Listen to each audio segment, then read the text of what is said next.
Confirmation.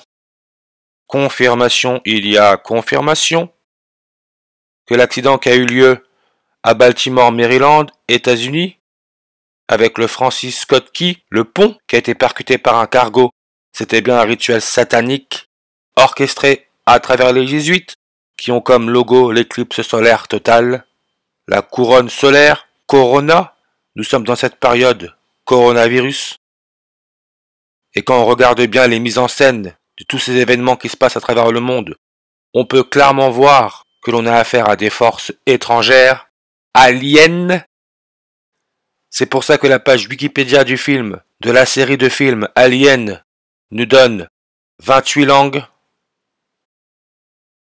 Covid, Corona, en reverse, on peut voir que ça nous donne le nombre 28. Maintenant, comme ce système peut vraiment rien nous cacher, Pont Francis Scott, Baltimore, on peut voir que ça nous donne aussi 28 langues. Et si on regarde le calendrier grégorien qui a été créé par les jésuites, si on regarde janvier, le mois de janvier, premier mois de l'année, le 28, le premier 28 de l'année, le 28e jour de l'année, janvier, premier mois, 28, 128. Effondrement du pont Francis Scott Key. Regardez l'heure, à 1h28, comme janvier 28, le 28e jour de l'année. Et le maire de Baltimore, Brandon Scott, qui est né le 8 avril. Son prochain anniversaire, ça sera le 8 avril 2024, le jour de la prochaine éclipse solaire totale du XXIe siècle, la 15e. Et regardez la durée de cette éclipse. 4 minutes, 28 secondes, 1 centième, 28 secondes, 1 centième, 28 janvier. Aux États-Unis, on met le mois avant. Janvier 28, encore là votre 128. Brandon Scott, le maire de Baltimore, il est en place depuis décembre 8, 128.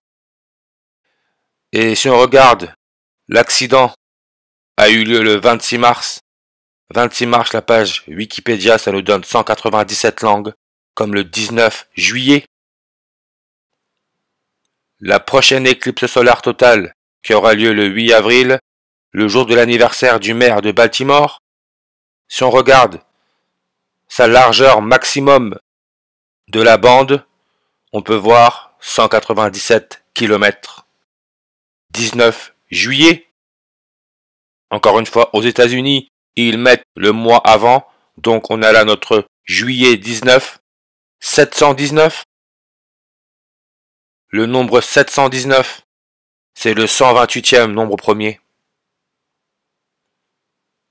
Ignace de Loyola, le fondateur de la Compagnie de Jésus 128, Buenos Aires, le pape qui est le premier pape jésuite à la tête de l'église catholique, Jorge Mario Bergoglio, qui est argentin, est né à Buenos Aires. Le président des États-Unis, Joe Biden, qui est né le 20 novembre en 1942, il est âgé de 81 ans. L'accident a eu lieu 128 jours après son 81e anniversaire, 128. Francis Scott Key, qui est un avocat américain et qui a créé les paroles de l'hymne national des États-Unis. Sa date de naissance, ou plutôt, il fête son anniversaire le 1er août.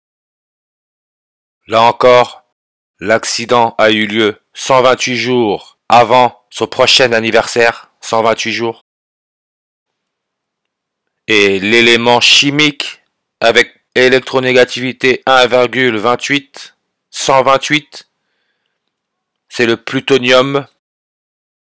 Plutonium, numéro atomique 94. Élisabeth II, la première reine catholique, qui est née le 21 avril en 1926. Quand elle a fêté ses 94 ans, l'année du Covid, elle était âgée de 1128 mois. On a toujours là notre 128. Maintenant, regardez le truc de fou. Ça, c'est des trucs à se faire enfermer hôpital psychiatrique. Nicolas Batum, Joueur NBA qui porte le numéro 40, c'est un Français. Joueur majeur en NBA, il joue pour l'équipe de Philadelphie, porte le numéro 40. Le maire de Baltimore, il va fêter son 40e anniversaire le jour de la 15e éclipse solaire totale du 21e siècle.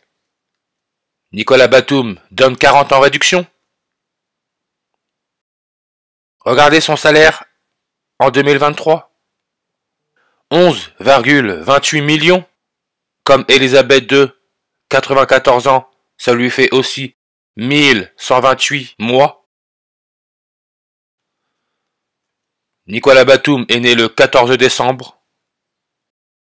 Le 14 décembre en 2020, l'année où Elisabeth II a fêté son 94e anniversaire, l'année où le coronavirus a été déclaré pandémie mondiale, il y a eu une éclipse solaire totale en Argentine, le pays du pape, premier pape jésuite, 14 décembre en 2020. Le plutonium, avec son numéro atomique 94, a été découvert le 14 décembre